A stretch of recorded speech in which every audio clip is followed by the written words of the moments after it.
Le 27 septembre, les gouvernements italiens et français, par la voix de leurs ministres des Transports respectifs, se sont mis d'accord sur la clé de financement du tunnel de base de l'axe Lyon-Turin, qui n'est qu'un maillon d'un parcours bien plus long, qui est le parcours Kiev-Lisbonne.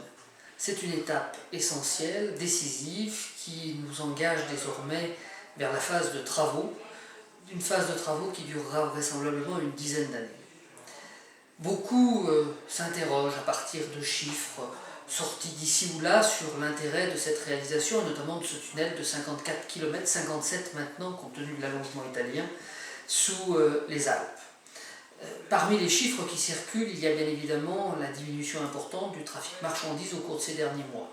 Ceux-là même qui se servent de ces chiffres oublient de dire que depuis près de 5 ans maintenant, le vieux tunnel du Mont-Cenis est fermé au trafic marchandises, était fermé au trafic marchandises pour permettre sa mise au gabarit B+, c'est-à-dire un gabarit plus haut qui permettra de transporter dès maintenant les containers que l'on retrouve sur les mers et les océans du monde.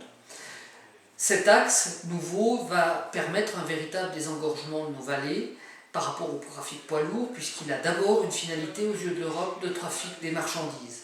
Il est clair que si le trafic voyageur sur cet axe est destiné à augmenter du fait de l'augmentation générale des échanges, des déplacements des personnes, c'est bien l'axe marchandises qui lui donne tout son intérêt. Nous aurons donc, en tant que Chambériens, en tant que Savoyards, dans les prochaines semaines, à nous prononcer lors d'enquêtes publiques sur le bon tracé dans l'agglomération. Faut-il un tracé direct en direction des Alpes, directement sous Chartreuse? Faut-il plutôt, comme le suggèrent certains, une arrivée au nord de l'agglomération et un trafic qui amènerait voyageurs et marchandises dans l'agglomération avec création d'une troisième voie de chemin de fer? Nous aurons sans doute autour de Noël et dans tout le courant du premier trimestre le temps de nous expliquer, de confondre nos points de vue et de prendre des décisions ou de proposer à l'État des décisions sur ce sujet-là. En tout cas, le financement du tunnel de base, c'est la route vers les travaux à partir de fin 2013 ou 2014. C'est vraiment une bonne nouvelle pour la Savoie et je veux, en votre nom à tous, remercier le Président de la République pour sa détermination à faire avancer ce dossier.